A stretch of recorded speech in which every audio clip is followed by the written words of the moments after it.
Hello दोस्तों, welcome to trust with law. We all made a trust with law some time in our lives and that's why we are here. दोस्तों, let's discuss this landmark case today called Hardeep Singh versus state of Punjab on section 319 CRPC, which is power of courts for additional prosecution, in fact calling those people who are not named in as accused. तो इसमें 5 issues थे और सबको one by one discuss करते हैं। तो पहला इसमें ये है कि इसमें किस स्टेज पे पावर एक्सरसाइज होगा, इंक्वायरी और ट्रायल, जो कि बेयर पेरूजल में लिखा है। तो उसमें मतलब ट्रायल के टाइम पे तो कोर्ट बुला ही सकता है, even at the stage of inquiry अगर उसको लगता है कि एफआईआर में नेम नहीं है। इनफैक्ट ये एक अलग इशू है कि वो एफआईआर में नेम नहीं है, या एफआईआर में था, चार्जशीट में ड्रॉप कर दिया गया, या कॉलम 2 ऑफ चार्जशीट में लिखा गया क्योंकि उसके खिलाफ सफिशिएंट एविडेंस नहीं मिल पाया, और उसको डिस्चार्ज कर दिया गया था during trial.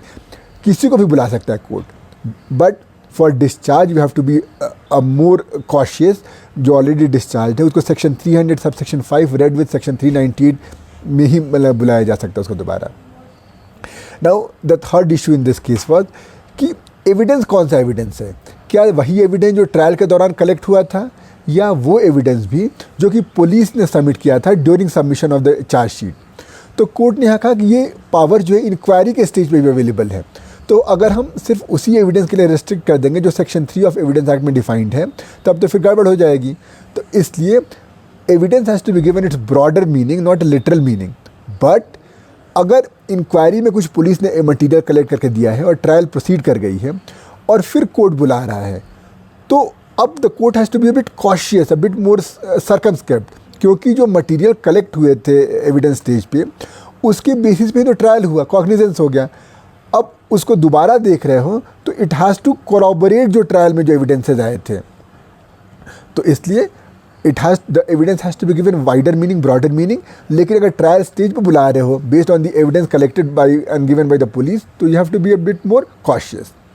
The fourth issue was कि यहाँ पे जो एविडेंस है, क्या वो वही एविडेंस है जो एग्जामिनेशन इन चीफ में आ गया, या the court has to wait for the stage of cross examination. तो here the court was very clear, in fact it's a constitutional bench judgment, it's very clear कि यहाँ पे क्रॉस एग्जामिनेशन की ज़रूरत नहीं है। क्यों?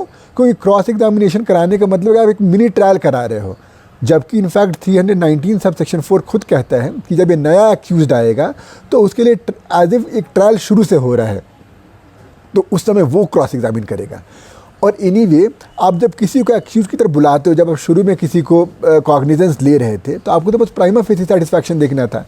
तो एग्जामिनेशन इन चीफ के बेसिस पे आप कोर्ट ये सेटिस्फैक्शन फॉर्म कर सकता है, it's discretion of the court. Now the fourth is what is the degree of satisfaction required, क्योंकि डिस्क्रिशन तो मनमर्जी नहीं होता, इट्स अ जुडिशियल डिस्क्रिशन। तो here the constitutional bench says कि आपको जैसे कॉग्निजेंस के टाइम पे प्राइमा फेसी देखना होता है कि हाँ सेटिस्फैक्शन है या नहीं, यहाँ पे भी प्राइमा फेसी ही देखना है, but that standard is a bit higher. क्यों?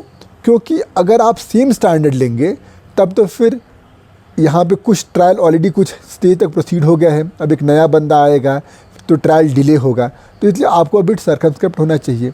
दूसरा रीज़न ये है कि जब आपने शुरू में कॉग्निजेंस लिया था तब आपके पास आपने ट्रायल नहीं शुरू की थी, आपको बस पुलिस रिपोर्ट के बेसिस पे आपको डिसाइड करना था कि हाँ भाई ये हो सकता है नहीं हो सकता है।